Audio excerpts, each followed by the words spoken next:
There are a number of, shall we say, naughty driving habits that damage an automatic transmission.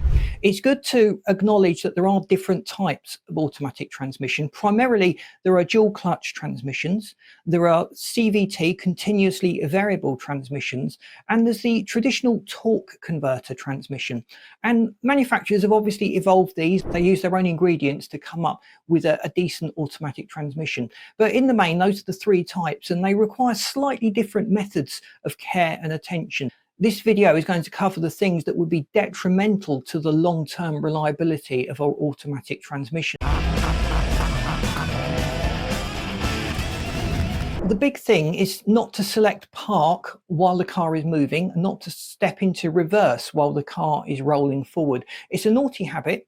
Most cars are quite protective of that now, but you can cause damage to your gearbox if you try and do this. Park engages a little pin, and if it can't engage cleanly, you run the risk of breaking or bending or damaging that locking pin. Doing repeated launches. Now, some cars have an automatic launch control that maximizes the off-the-line acceleration, and that does have quite an impact on dual clutch transmissions, wearing down the clutch system. But any type of automatic, if you engage in lots of rapid acceleration all the time, it's going to be subject to extra heat, extra stress. More torque is going through the gearbox, and it's going to be doing it more suddenly, so you've got a big torque shock, if you like, on the gearbox, and that is going to potentially add wear and tear to the transmission over time. We might be on a hill, and instead of engaging the brake properly or engaging the handbrake, we may be holding the car there on the accelerator, just balancing the car. And just as we wouldn't ride the clutch in a manual transmission, that would be exactly what we would do on an automatic, and that will cause excessive wear and tear or heat buildup. Most automatic transmissions will absolutely hate this situation where wear and tear is going through the transmission, but the wheels are not actually rotating. We're not making forward progress. We're just arresting the gravitational pull from the hill that we're on. A naughty habit that some drivers have, particularly when they transition from a manual to an automatic, is just resting their foot on the brake pedal. This slight extra friction from the brake pedal is causing extra wear and tear throughout the whole system. The car is effectively trying to drag itself against the brakes, and excessive wear is causing excessive heat, and that is going to cause excessive wear and tear over a period of time. Fluid changes. Manufacturers often state that your transmission is sealed for life. In most cases, I would completely ignore that. Their idea of life is the warranty period. If you want to keep the car beyond the warranty period, this transmission fluid does need to be changed. It's almost impossible in most boxes to get the transmission fluid out completely in one go, and frequent transmission changes, I say frequent, I could be talking 30 to 40,000 miles, but just keeping on top of that can keep the transmission oil working well, and that really will help to protect the lifespan of the automatic transmission.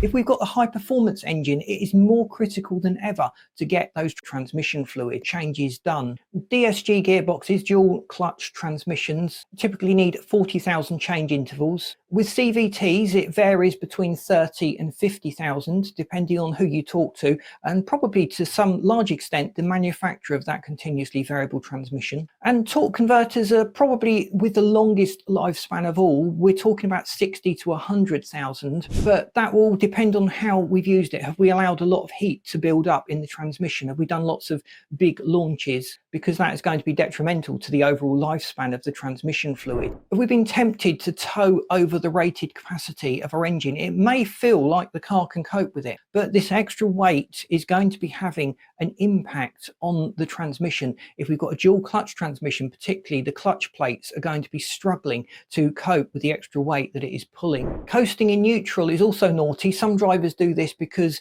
it makes the car more economical, and in a modern engine that is usually not the case.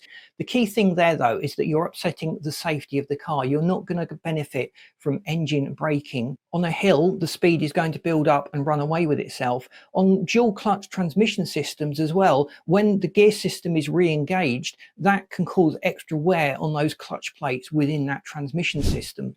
Even the CVT and the torque converter transmission will hate being suddenly engaged into drive at speed. It puts a strain on the synchronizers and the internal mechanisms of the transmission. Most gearbox failures have symptoms: poor shifts, sticky shifts, where the shifts aren't as smooth as they used to be, they can all indicate that there is a looming problem with the transmission. So pay attention to that and get it sorted sooner rather than later, because buying a whole new transmission is usually a lot more expensive than sorting out the problem, which can often just be down to a fluid change. I remember an old trick that Grandad used to do in his automatic.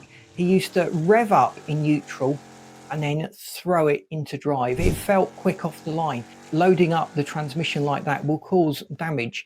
And in modern CVTs and DSGs, it is really wearing on the gearbox itself. Even your torque converter can face fluid shear with this heat that builds up inside the system and the fast momentum of the transmission as it suddenly engages into drive. Just like we would be expected to allow the engine to warm up before driving it hard, before we give it beans, we want the engine oil to get up to temperature, but that is also true of the transmission. We want the transmission fluid to get up to temperature. If we live in a particularly cold area, that is more important than ever. We want that transmission fluid to properly lubricate all of the components inside the transmission and really do its thing. And it can't do that as effectively when it is cold. The viscosity is going to be higher at these colder temperatures and it's not going to be as effective. I hope this video has just encouraged you to build up a little bit of mechanical sympathy for your gearbox. I'm going to go into separate videos for each of the specific transmission types because there are some differences and nuances that we have to understand.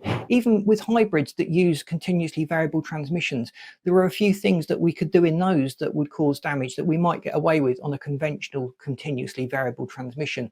Please boot the like button. Let me know your comments and your experiences. Have I missed anything out of this video?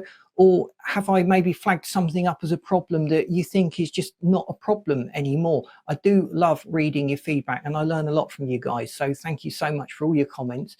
If you haven't subscribed to the channel, please do so. Please click that like button. If I haven't said that already, I usually do at the end of these videos and it really does help. And I've lined up this video and this playlist that you should find really interesting. Thanks for watching. See you in these next videos.